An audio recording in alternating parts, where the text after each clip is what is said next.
everybody. Welcome in. Good day. It is time for the Power Grid, Week 6, the Footballguys.com video and audio show. I am your host, Cecil Lammy, joined by the best and brightest minds in fantasy football to talk about daily fantasy with you. And this week, special guests, not one, but two. I sound like LeBron. We've got David Dodds and Will Grant. Will, good day, and welcome in, man. Good to have you. Thanks, buddy. It's been watching the show. It's been awesome. It's glad to be a part of it. Yeah, and of course, got the green black-eyed Joes and the boss man, David Dodds, back. What's up, dude? Always fun, man. Yeah, can't wait. Cannot wait to jump in and talk about what's going on around the National Football League. And top stories is Cam Newton coming back. Jonathan Stewart also likely to return. It's Carolina. It's New Orleans. Pasquino, things have been off for Carolina, to say the least, but what cures it? Getting Cam back and playing New Orleans. And putting Derek Anderson on the bench. Thank God. So, Kevin but yeah, liked him last week. I think we all did a little bit, but I think now that we got Cam Newton back, and I think he's back in full now, where we're expecting he's going to be a good to go this week. The offense should be clicking again, although Greg Olsen didn't really seem to mind either way. Yeah, Greg Olsen was on point, to be sure, and we'll see if we can do it again, of course, with Cam Newton back. Should give you more confidence in Kelvin Benjamin, maybe a little bit of Ted Ginn too, Jeff. I know we'll get to these names as the show goes on. Yeah, I think Cam likes to distribute the ball. I think that, against New Orleans, he's similar to Drew Brees. It's going to be a shootout, and whoever's open is the guy he's going to go to. Ginn will probably go deep a couple times, but Olsen over the middle. He'll mix in Jonathan Stewart. They want to ease him back into the offense, but they'll mix it around. Definitely Benjamin, a little bit of Funchess as well. I think New Orleans has an Oprah defense because you get a touchdown, and everybody gets a touchdown. David Dodds always getting a touchdown. With Dallas at Green Bay, some interesting things of note. Dez Bryant, I know Jerry Jones called out his manhood last week, but it looks like Dez going to go this time around. What does that mean for Dak Prescott? What does it do to guys like Cole Beasley? Of course, it pretty much eliminates Terrence Williams from our strategy this week. But on the flip side of that, you have a Green Bay team, Dodds, that doesn't seem to put the foot on the gas the way that they used to. You've got Eddie Lacy banged up, but James Stark's probably not going to play in this contest or be quite limited. So Dallas and Green Bay, an interesting game on the docket. And Sunday afternoon is the time to get all your chores done in the morning on Sunday. Sunday afternoon, these great games. Dallas and Green Bay, what are your thoughts here, Dodds? I'm probably maybe I'm in a minority here, but I don't think Dez Bryant plays. And I will state it from simply he's got a hairline fracture in his leg. And even though that might be healed, he gets the bye next week. So it's a 2-week recovery if he doesn't play. I also think it's a situation where this looks like the Dallas team is going to probably have to pass. Green Bay has been pretty stout against the run. Admittedly, they played some softer run offenses, and obviously the best offensive line will still try to run the ball. But assuming they do possibly get behind, Vegas thinks that's going to happen. I think it's a situation where I think Dallas is going to find out everything in this game. You bench Dez, you give him 2 more weeks, you make Dak Prescott throw, because I think they need to find out who they're going with, Tony Romo or Dak Prescott after this game. So, again, I think it's a situation where they're going to use this game. Even the worst-case scenario, they get blown out of this game, they get to the bye at 4-2. I think they got to feel pretty good about that, having lost Dez Bryant and Tony Romo, have a winning record. So I think it's a situation where I don't think we're going to see Dez. I think that's all smoke and mirrors. I'll be shocked we see him. So I think we're going to see Terrence Williams. We're going to see Cole Beasley. And I think Dak's going to be forced to throw. But I think with that offensive line holding up as good as it is, I think he may deliver. So it's going to be an interesting matchup. Will, you're the Cowboys guy. Let's bring you on board here. Are you agreeing or disagreeing with Dodds? Will we see Dez, and what does that effect have on Dak Prescott? No, I agree. I think that Bryant's going to sit this week, or if he plays, it's like Jeff likes to say, it's going to be more of a decoy type thing. I think Beasley's the right answer there. Terrence Williams still has a case of the dropsies here and there. I think the other one that everyone's kind of overlooking is Jason Witten. The infamous black unicorn, Martellus Bennett, called him out a little bit this week, and I think you're going to see Witten kind of fire up a little bit about that. He's also Prescott's sort of safety blanket, so if the running game's not working, I think that Witten's going to get some action there too. Well, lots of action potentially in Pittsburgh and Miami, traveling to Miami. And Austin, I'll bring you in for this one. Sammy Coates looks like he's going to give it a go. He's the ultimate boom-bust play in DFS or season-long fantasy. It doesn't matter. Looks like a great day for Roethlisberger, a great day for Antonio Brown, a great day for Le'Veon Bell. And maybe it's the paranoid Steelers fan in me. I just don't want him to go to Miami where they don't play defense, they don't run the ball, they really don't do anything well. Sorry, Adam Gase. Maybe it's the paranoid Steelers fan in me going, they're going to screw this up, right? How much faith do you have, Austin, in the Steelers? Because on paper, I mean, it just looks like an absolute blowout. I don't care if Arian Foster's coming back. They can't run the ball. Yeah, I don't think you have any reason to be paranoid here. The Miami defense is just about as bad as the New Orleans defense. You kind of play everybody against them. And the Miami home field advantage is not all that strong. And the Football Guys staffers have been sort of talking a lot this week about, Ben Roethlisberger's home road splits. And I'm not buying into that. I think he's going to have a good game here on the road. I think that Antonio Brown is a great play and Le'Veon Bell. The question is, are you willing to pay up for them? Yeah. The question is, can you fit them into your salary cap? If you can, I think these are the guys to play. I am not worried about this as a trap game for Pittsburgh. I think they're going to roll all over the Miami Dolphins. And I hope you're right. Let's talk San Francisco at Buffalo. And, Devin, you're up on this one because we have Colin Kaepernick coming in. Now, on paper, again, kind of two paper games. On paper, Colin Kaepernick has always looked like a good fit for what Chip Kelly wants to do. It's simple reads. It's outside, inside zone option reads. They're really easy to tell. If the back's behind him, it's inside zone. If the back's next to him, it's outside zone. He basically makes two reads. He's a pure sight thrower. It's what scouts call, where he won't throw it unless the guy's like wide open, like, hey, I'm right here. He doesn't throw with anticipation. But in Chip Kelly's system, you do this, you read the defensive end, you pull it back, and if you throw it, it's usually a tight end on a Texas route, or you dump it off to the back out of the backfield.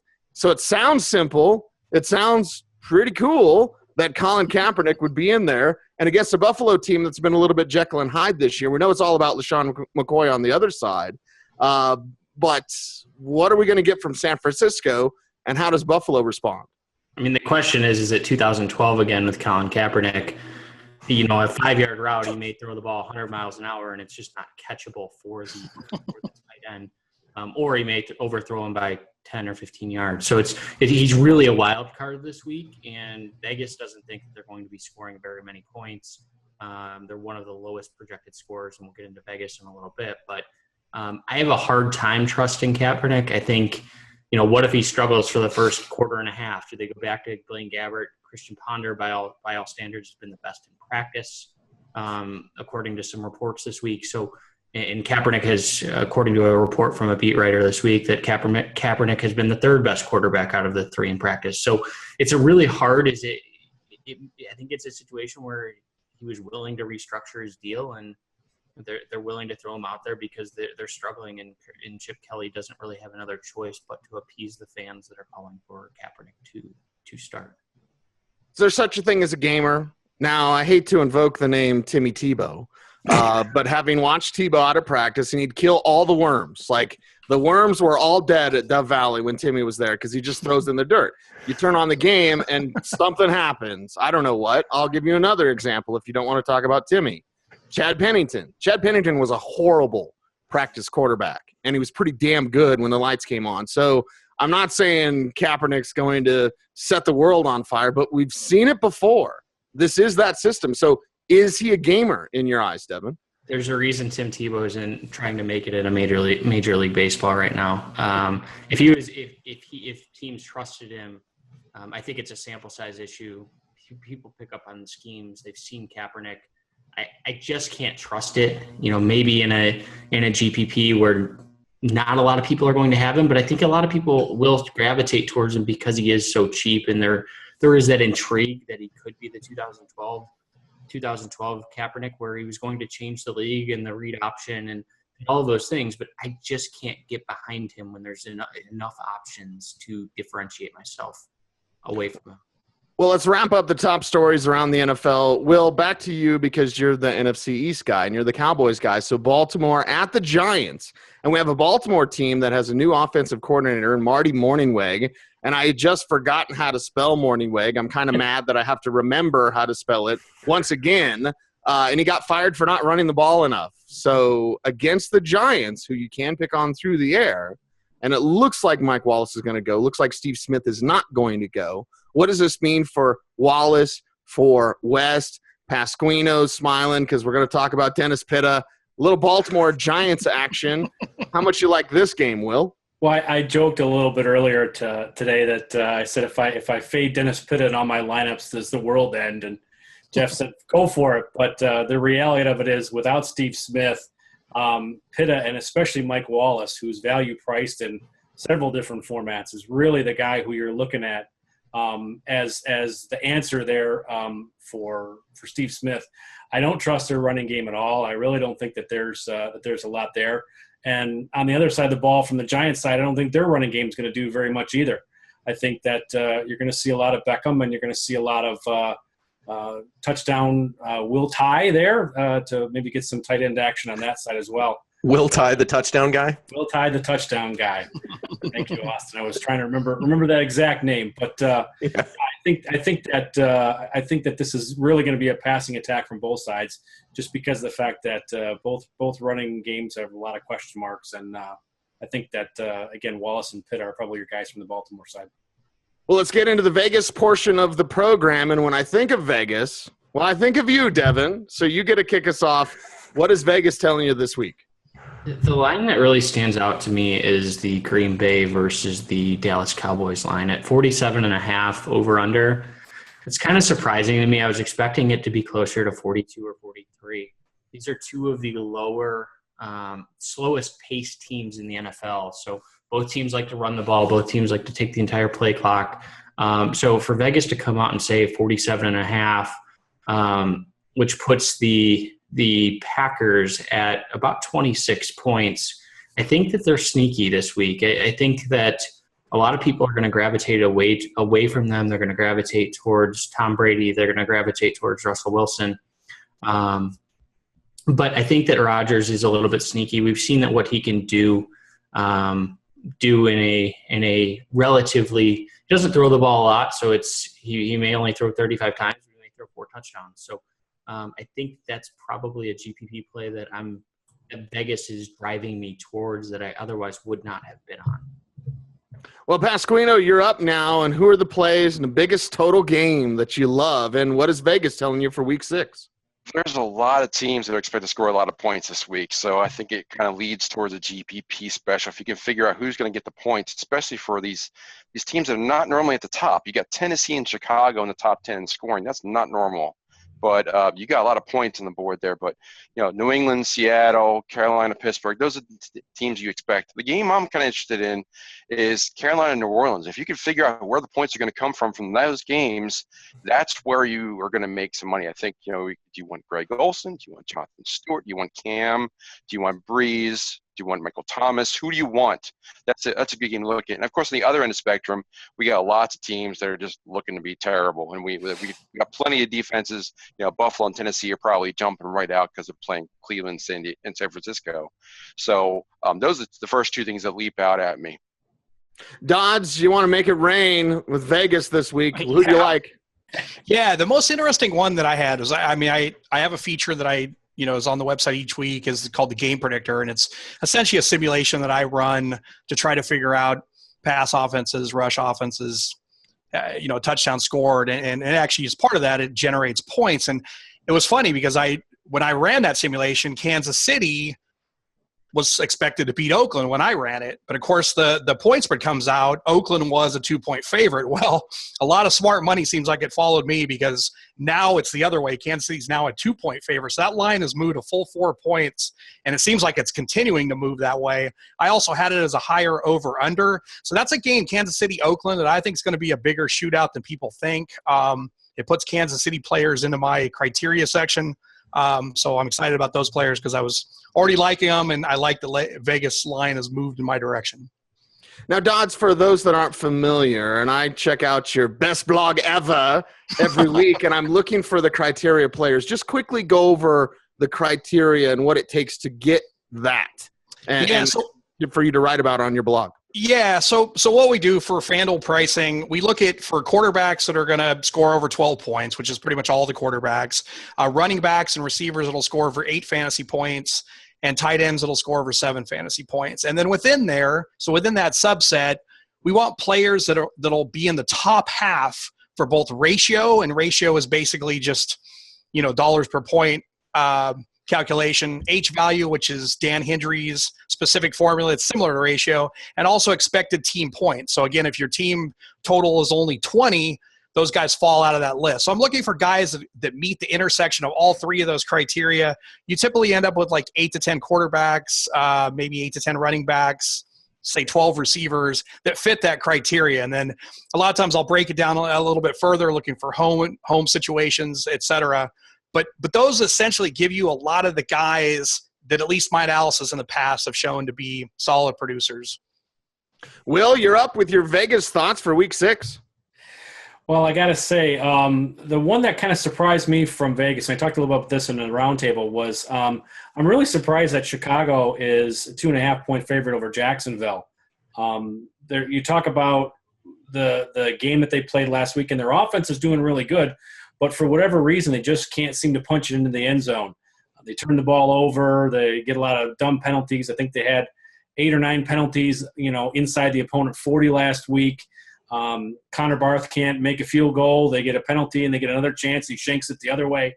So it's real. Chicago just absolutely crapped the bed against the Colts. Their offense is banged up as heck. Alshon Jeffrey still nursing a hamstring. Miller and Eddie Royal were both held out of practice. They're kind of limited today, I think. Meredith's the guy. That's where, letting the cat out of the bag a little early. He's one of my favorites this week from a value play, just because Hoyer seems to lock into him and be ready to go. Chicago media has been all over the Bears this week talking about why they're not feeding the ball to Alshon Jeffrey. The reality of it is that Hoyer's just not that confident of a quarterback. He doesn't want to force the ball into Jeffrey. He's not throwing interceptions, which is good from a fantasy perspective. So Hoyer's, again, a good play. But I think Jacksonville is going to come to town. They can't run the ball, so they're going to feed the ball a lot to Robinson. I think they're going to feed the ball a lot to Hearns. And I think those guys are really going to, throw all over the Bears, because their secondary is all banged up too. So I really think that it has a potential to be a little bit higher scoring game than Vegas is predicting. And I'm not so sure that Jacksonville doesn't come in and beat the Bears at home. Now, I do know Brian Hoyer's personal trainer, and I have to check with him because I believe that Hoyer may be afraid of his own shadow. Not exactly sure, but I will check on that and give you the latest right here on this show. And by the way, you talk about Meredith at Illinois State. I'll make all you guys smile, because there was an Illinois State wide receiver in the NFL before. His name, Laurent Robinson. Oh my! There's a little blast from the past, huh, fellas? Now, Austin, you get a wrap up Vegas for us this week, man. What do you got? The 2 games we haven't talked a whole lot about yet that have some high pointage going on. If you're playing the Monday night slate, I think the Arizona offense should have a nice day against the Jets, especially their passing offense. And then I think it's important to take a stand on this Seattle-Atlanta game. Seattle has an implied total of 26 points. If you don't buy that Seattle's going to stop the hot Atlanta offense, get some of the Falcons' offense into your lineups. But I'm more on the side of Seattle being able to sort of stop their hot streak. And so I think Russell Wilson makes a nice play this week. Vegas seems to agree with that at 26 points for the team. So I think you want a piece of that as well if you're looking at some of these teams that are going to score a lot of points. And now it's time in the Power Grid where we get to our positional breakdowns. All of them, chalk, cash, GPP, or fade. Make sure to give me those red and green black-eyed Joes if you agree or disagree as we go through each section. I'll toss it to a few of you. We'll move on, and we will discuss. Beginning with the quarterbacks and beginning with Jeff Pasquino. Jeff, who are some quarterbacks you like this week? Again, chalk, cash, GPP, or fade. I think you got to start at the top of the list with Tom Brady. I think that everybody's going to be on him. He's at home. He's going back to Foxborough. He's got the Bengals at home. It's a high implied total. We haven't really talked about New England now, but the script just sits perfect for him to have a big game. The other one to pivot off him is Big Ben. If Ben is going to have a big game against Miami. Again, we talked about the home road splits that Austin mentioned earlier. Expectations are high for him. The other question, then you get into the little bit more questionable guys. You got the Alex Smith versus Hoyer debate for cash, and what those guys are close. Do you want them? Do you want to save money? Because it is a tight week as far as salaries are so far. And then it's more GPPs for me, where you got your Carson Palmers, your Russell Wilsons, and maybe even the Joe Flacco if you believe in the Baltimore offense, or Drew Brees. So now that I need them all, I'll throw it back to you, Cecil. Who's left? Right, exactly. Is there anybody left, Devin, at quarterback that you want to talk about? Yeah, and David's going to disagree with me here. I can't start Alex Smith in any contest this week. You look at what he's done this year and the defenses that he's faced. He's faced the Jets. He's faced three of the five bottom defenses in the NFL in terms of passing yards.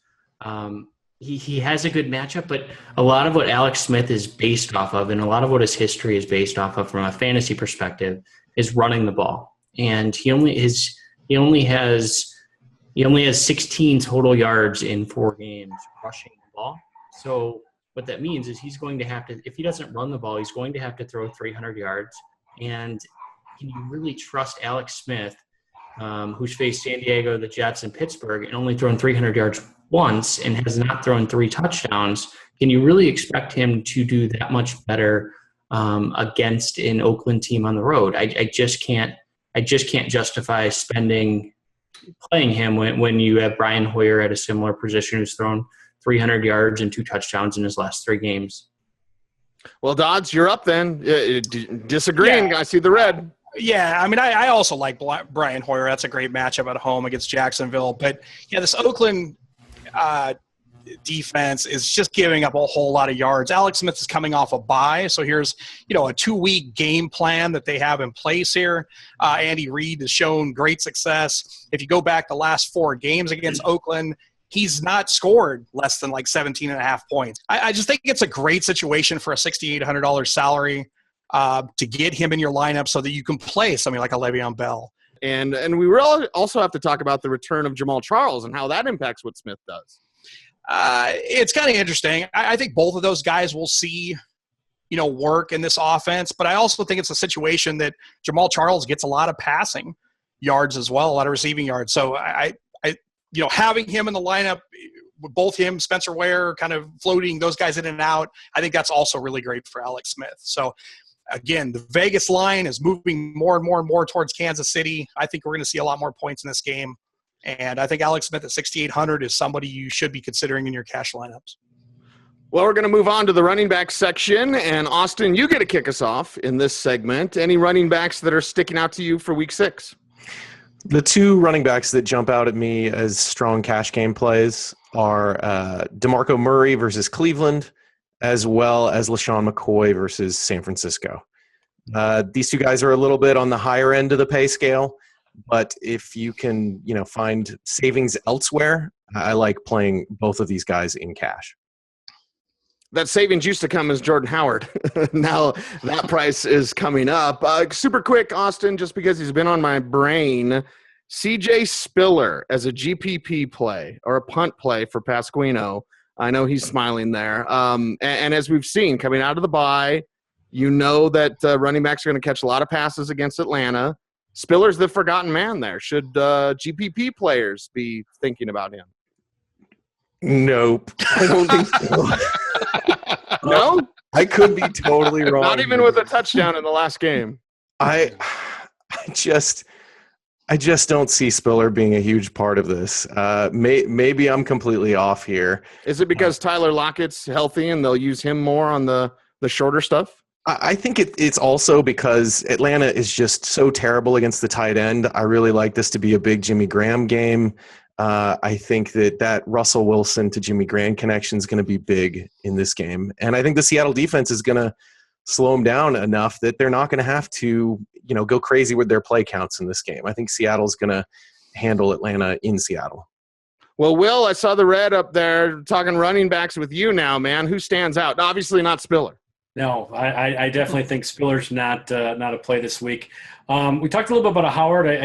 He's a little bit more expensive, but certainly a little bit cheaper than McCoy or Murray's going to get you. I think Howard's another bell cow back. The Langford's not healthy here. Even Kadeem Carey's not going to get a lot of action for the Bears. So I think that Howard's really your guy. I think another really good choice is, again, sort of that mid-range running back versus what we learned last week is that you can't necessarily go cheap without opportunity.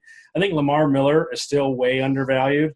And I think that, against the Colts, if you saw what Howard did last week, that game's really primed for Miller to kind of take over and really, it's weird to say break out for a guy who's been that long, but the reality of it is he just has not been the fantasy stud that he really could have been. And I think that this week he corrects that. If you're playing on a slate with the Monday game and the quarterback section, we didn't hear anything about Carson Palmer, and maybe there's good reason for that. But Pasquino, what about David Johnson versus a tough Jets run defense? And we know he can work well as a receiver out of the backfield.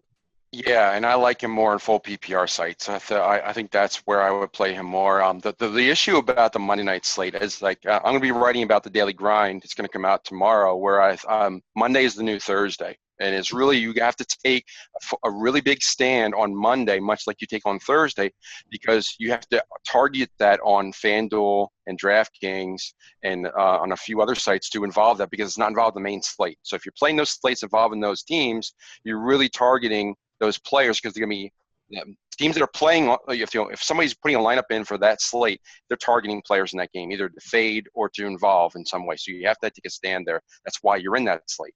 I'm personally against David Johnson there, because the Jets have been a very tough front. And I think that the passing game, they want to get Carson Palmer right, feeling good there. So they're probably going to be throwing the ball more. I like a John Brown as a tournament play in that aspect. But to turn it back to the running backs, we hit on a lot of good running backs here so far. I agree on Lamar Miller. I think he finds the end zone for the first time. I'll throw out two running backs that haven't been mentioned. Well, three running backs that haven't been mentioned yet. The Giants actually have made two teams look pretty good running last week. You've got 100-plus yards last 2 weeks. So I would not be surprised if Terrence West gets 100 yards this week for Baltimore. That's the big wild card. Is Baltimore's going to change their offense. We just don't know if they're going to run more or if they're going to throw more. So West, for me, is a nice tournament play. He's going to be very low owned. I also like on PPR sites for a cheap play, like on DraftKings, Bobby Rainey for 3,300 is a great tournament play. He gets a lot of passes. He's looked the fastest out of the backfield. And I also like Todd Gurley for the Rams this week against Detroit. Detroit is actually giving up close to 5 yards per carry. He found the end zone last week. The Rams defense travels well. They're going to rely on their ground game and Gurley and the defense to win that game in Detroit. Well, as we move on to the wide receiver section, and we've been bringing up the Seattle game, and I teased Tyler Lockett and how he says he wants to be more involved. You do have Desmond Trufant versus Doug Baldwin. So let's go ahead and start with you, Will, on wide receivers, and in that game or any other game, wide receivers that you like for Week 6. Well, I'll leave the Seattle talk for somebody who's got some action there. I'm really looking at T.Y. Hilton this week. I think the flip side of that is that the Lamar Miller play is that I think that Hilton is really the heart and soul of the Indianapolis offense right now. I think that playing against Houston this week, I think he's a big value play. That he's ranked pretty well in the consensus rankings we've got. And the other guy there, as a counterplay to all the Pittsburgh love that we've had, Jarvis Landry's. They got to throw, right? They're going to have to throw the ball to keep up with Pittsburgh. And I think Landry's the guy who cleans up in garbage time there, and I think he gets plenty of action this week too. So I like both of those guys. Garbage time matters, and I saw a green black-eyed Joe from Austin, but can you trust Ryan Tannehill? And again, if we're going to throw in that Monday slate, how about Smokey Brown? As we know, Michael Floyd's been struggling for Arizona. Yeah, I think that the Miami offense is a situation where, it's going to be ugly, but Landry's going to get his work. Don't watch the game. Just look at the stats after the game, and you'll be happy. I'm a Miami Dolphins fan, maybe a pessimistic fan, but I think Landry has a great play this week. He's just getting so many targets that he's hard to fade in cash games. The question, oh no, Devin gave me the red fate. Because of his touchdowns, he's not going to get the touchdowns. Tell me, Devin. Yeah, the touchdowns are a problem. I mean, he only has one touchdown this year, and then we've seen him. I mean, he has only broke 100 yards in 2 of his 5 games. So I think on PPR sites I'm okay with it, but in half point PPR sites I can't buy into it because his price isn't cheap enough. On FanDuel, he's only $200 cheaper than Amari Cooper, $500 cheaper than Larry Fitzgerald. So I don't think you need to go to Landry. I think he's kind of in this weird middle ground where it's either you can spend up a little bit higher or there's other value plays lower. If he's only scored 1 touchdown, he's due, right? That's how the math works. He's going to score this week. He only has 10 career touchdowns. So he's just not a guy who finds the end zone consistently enough throughout his entire career. So it's not a regression to the mean situation. It's just it's the guy for whatever reason. I mean, he's only 5'11", so he's not a bigger guy like Devontae Parker. Not that I'm saying I like Devontae Parker, but he's just – and I can't trust Ryan Tannehill on a week-to-week basis. Can you trust Brock Osweiler and can you trust DeAndre Hopkins then? Where's my green and reds for this one? Because Brock Osweiler against bad defenses looks really good. Against good defenses, he looks like the worst quarterback in the league. So no one, and according to Ted Monachino, the Colts defensive coordinator, Vontae Davis will not shadow Hopkins. So no one, Hopkins, Fuller, nothing here on these wide receivers for Houston? I think you can play these guys in GPPs. Anybody? I think you can play these guys in GPPs. I think Hopkins makes an interesting GPP play. I think he is going to be under-owned, but the fact that he's not going to be shadowed puts him in play at least. But I'm not super stoked about it. I'm not going to have high exposure to that situation. The problem with Hopkins is he just hasn't – his price hasn't come down far enough for the lack of production. So if his price was a little bit cheaper, I would be buying into it. But it's just not cheap enough for a guy who's only gone over 100 yards once. And there's still some, for whatever the algorithm is that they're building the pricing model for, it must still be taking into last year's results. So he's still $8,100 on FanDuel. And there are so many other plays in that price range who I prefer that you don't need to go, AJ Green's $300 more, T.Y. Hilton's $200 less, Larry Fitzgerald $700 less. So there's a bunch of guys who he's not priced well enough, and you don't get enough of a discount for his lack of production. Well, give me the green for the Jets and give me the red for the Cardinals. Who does Ryan Fitzpatrick throw more passes to, Brandon Marshall or the Cardinals defense? Is it green or red? Cardinals defense. Cardinals defense. Now, Dodds, you're saying it's going to be Brandon Marshall. Why? No Decker? Yeah, no Decker. I mean, they'll just keep feeding Brandon Marshall. You saw that even last week. Even when he's double covered, they'll go to him, each and every play. And we shall see what Monday night brings us. Let's move on to the tight ends. We've already teased it a little bit with Jimmy Graham there against Atlanta. And, Devin, let's start with you with some of your tight ends for Week 6. Yeah, if you can find a way to go with Greg Olsen, I think that he's the top guy. He is in a tier of his own right now with Gronkowski being still limited with a hamstring issue. I don't think he's 100% healthy. The problem is he's very expensive, but he's in a very high-scoring game. So Delaney Walker is the other one. Cleveland has been absolutely horrible against tight ends this year. They gave up 3 touchdowns last week to Martellus Bennett. They gave up 2 touchdowns the week before to Jordan Reed. So the primary reason for that, I think, is that Cleveland doesn't have a pass rush, so you don't have to keep that tight end into block. You can just release him out at will and have that tight end catch passes and create mismatches. So Delaney Walker and Greg Olsen are the top 2 for me. I'm disappointed that Josh McCown isn't playing because Gary Barnidge would have been a great play against Tennessee, but it looks like Cody Kessler is going to play in that game. So if something changes, Gary Barnidge would be in that group for me, but I can't do it with Cody Kessler. Austin, I saw the red come up when he mentioned Greg Olsen. Why? I don't like Olsen in this game. New Orleans allows the 9th fewest normalized fantasy points to tight ends. I'd rather have Kelvin Benjamin as Cam's top pass catcher in this game. unless for some reason Delvin Breaux makes a miraculous comeback and plays in this game. I think that's the connection that Cam's going to try to get back going.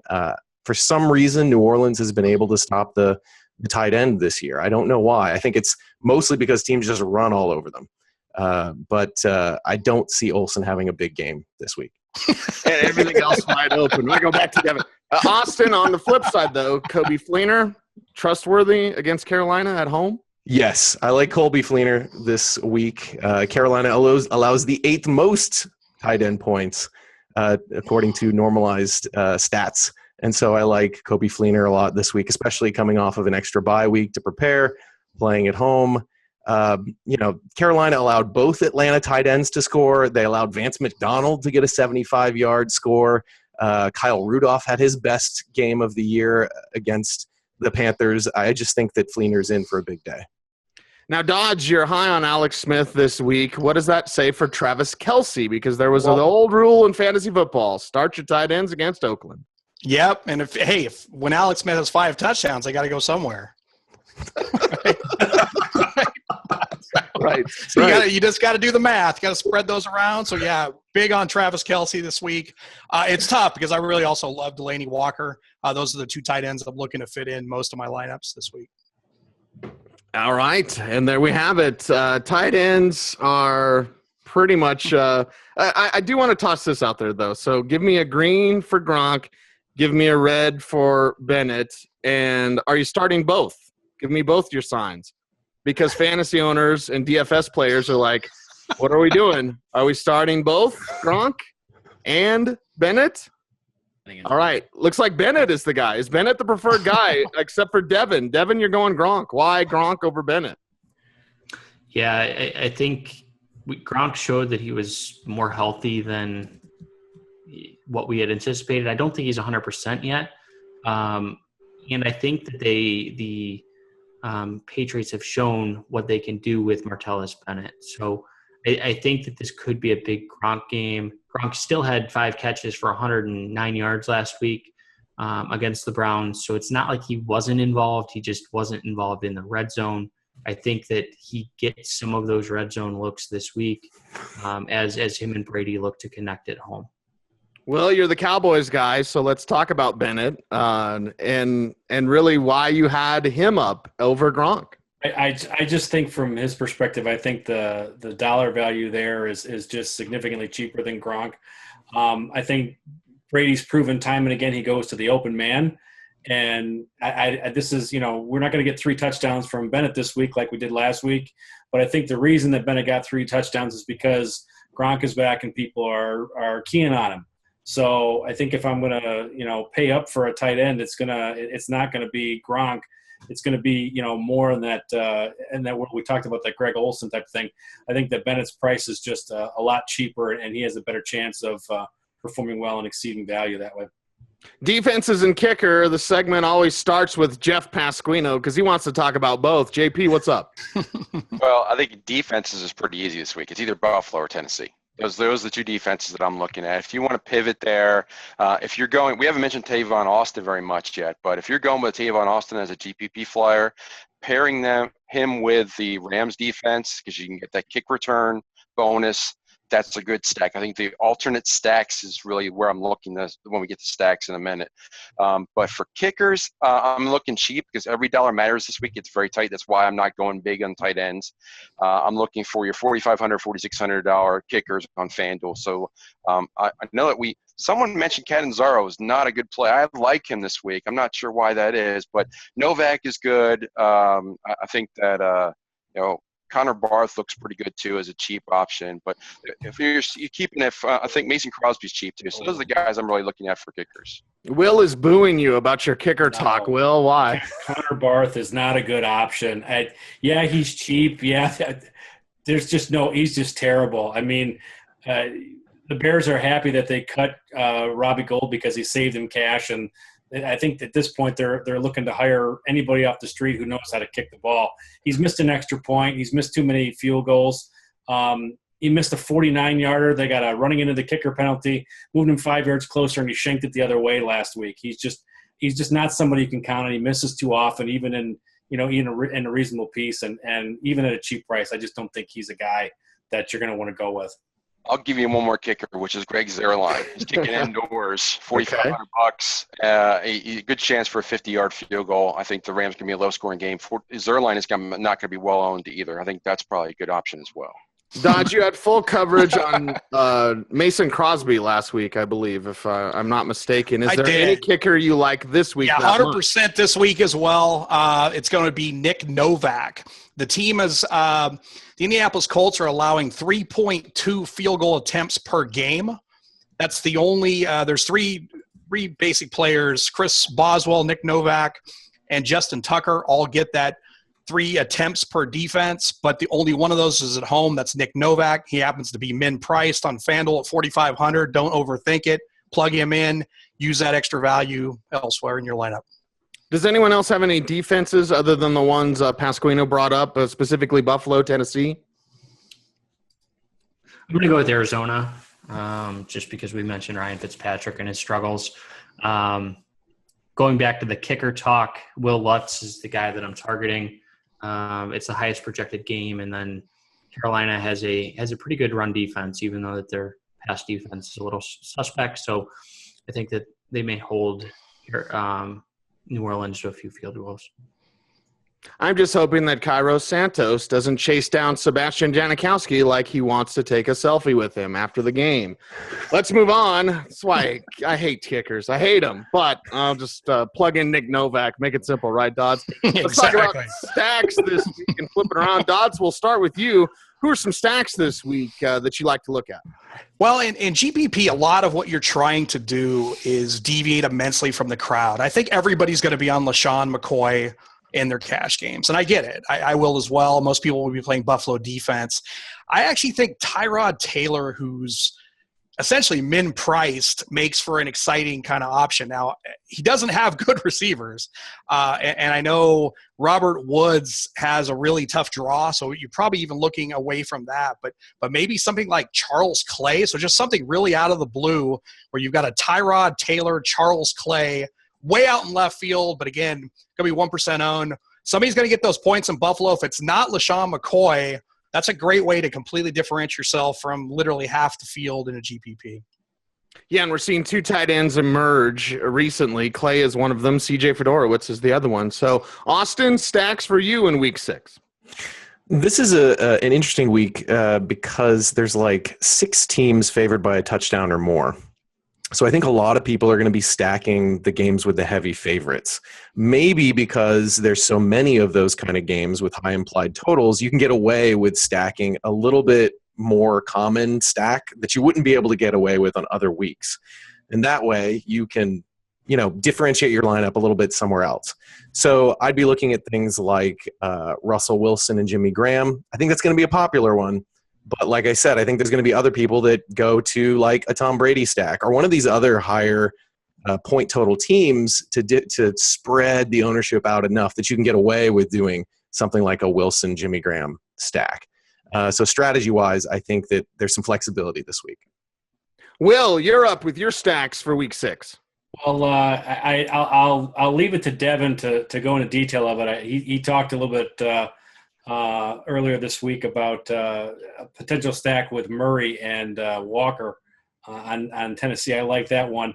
I definitely like the Pittsburgh stack there. So I think Roethlisberger and Coates, and if you're looking for contra play there, you've got Landry on the other side.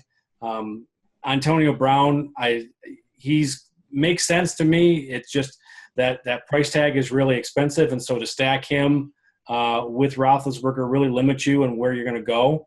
But I think you can sort of slide Coates in there as well and make that a little bit more palatable of a stack there.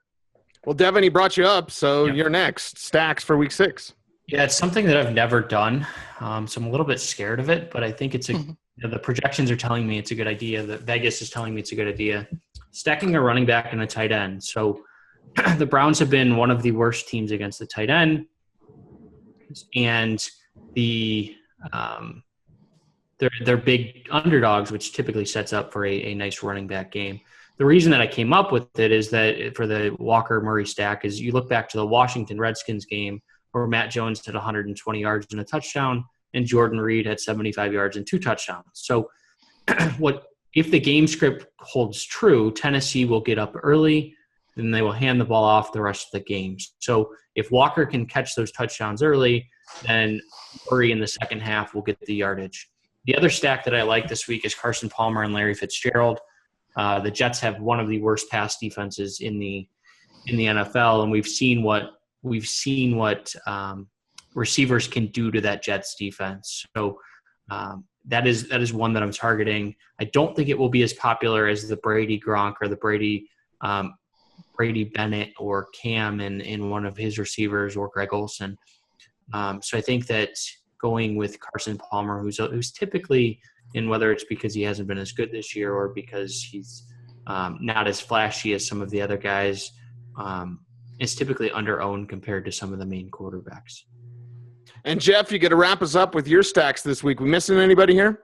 Yeah, I got 3 I'd like to throw out there. I'm on board with Carson Palmer because I think he's going to be low owned, but I'd rather go with John Brown. I think he's got a much better matchup against the corner. He had 16 targets 2 weeks ago, 11 the week before. That's a great stack. It's going to be lesser owned because everyone wants Fitzgerald after what he did last week. I think you should take a stand on Drew Brees. Who's he going to throw to? I would either use Michael Thomas, Kobe Fleener, or maybe in a power stack with all 3. That's the other option. But the one player we haven't mentioned yet, because I didn't talk much about the wide receivers, the guy I kind of want to throw out there, and I would put him out there with Aaron Rodgers, is Randall Cobb. I think Randall Cobb is going to be involved in the passing game, and both backs are banged up. If Starks is banged up, and Lacey's not playing, they're going to put Cobb in the backfield. And he can run the ball too. So that is a great play to get 2 players that are going to touch the ball a lot. And I love that stack. It's not going to be looked at very hard at all. But Green Bay has a very high implied total this week. And I think Cobb is going to be overlooked this week. Better be careful, Jeff, if Dennis Pitta gets wind of this new crush, Randall Cobb. I think there's one more I'd like to for Pitta. Always room. One more I'd like to discuss if we can jump in here. I think Brian Hoyer to Cameron Meredith. I think a lot of people are going to have Cameron Meredith in their cash games, but I don't think they will stack him with Brian Hoyer. So it's, again, a situation that if Brian Hoyer does connect to him at 12,400 on FanDuel, it's pretty easy to get 3x value if those do connect, and you could have a really strong team around that. Also gives you lots of room to build the rest of your lineup. Yep.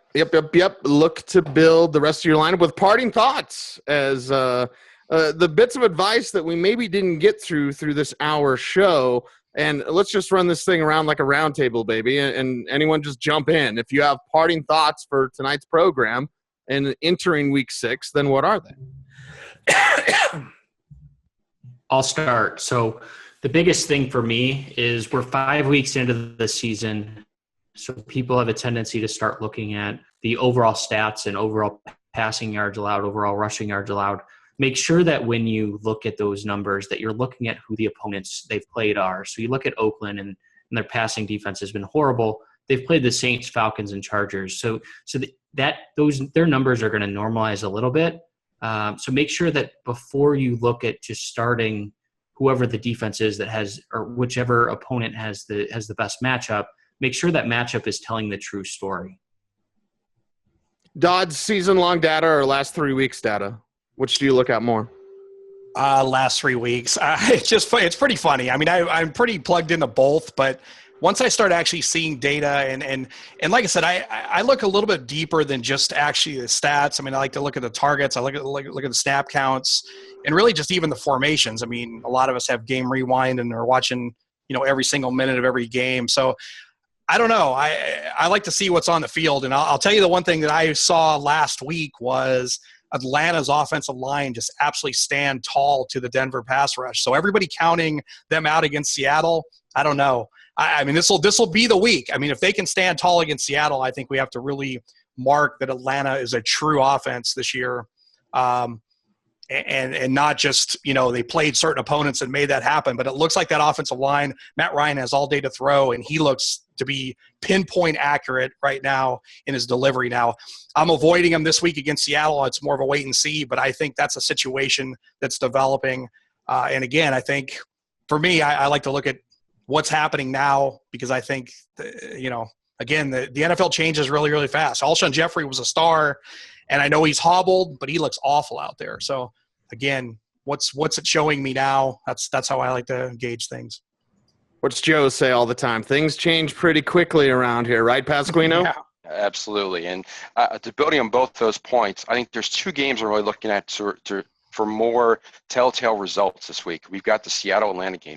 Seattle has allowed 3.3 yards against, but they haven't played really anybody very hard yet. So this is going to be a good game to gauge that. Also, Green Bay-Dallas. Dallas is a great offensive line. Ezekiel Elliott's running all over the place. Green Bay's got a good running defense on paper, but they haven't played very good opponents yet. So is Green Bay going to stop the run?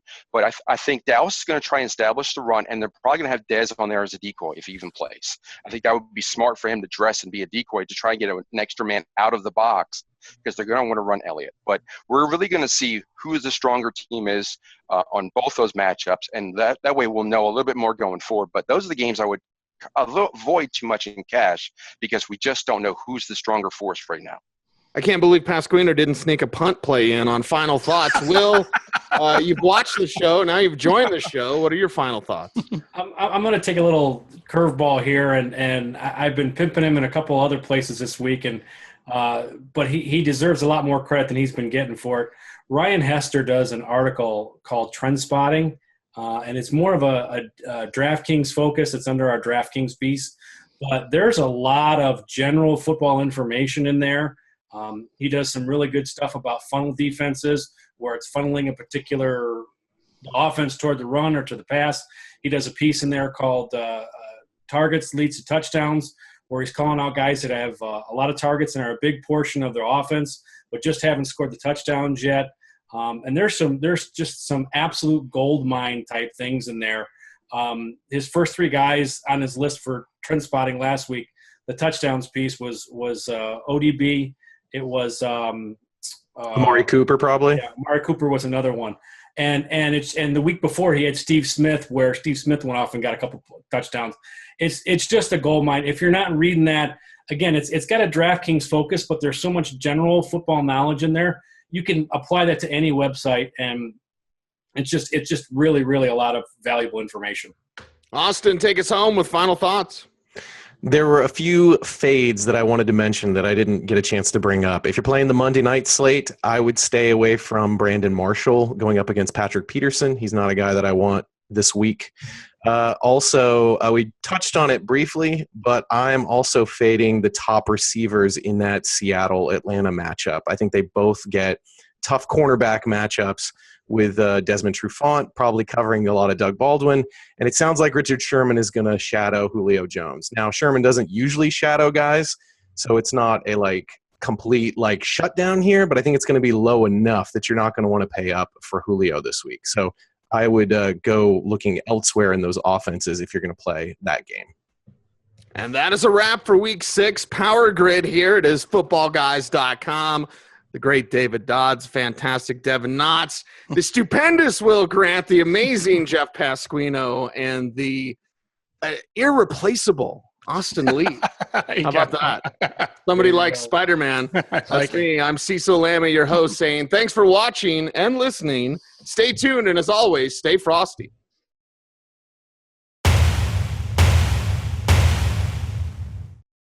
Well, with John out this week, it's sort of undisputed then, right? I am the best Lee on the show officially. There you go.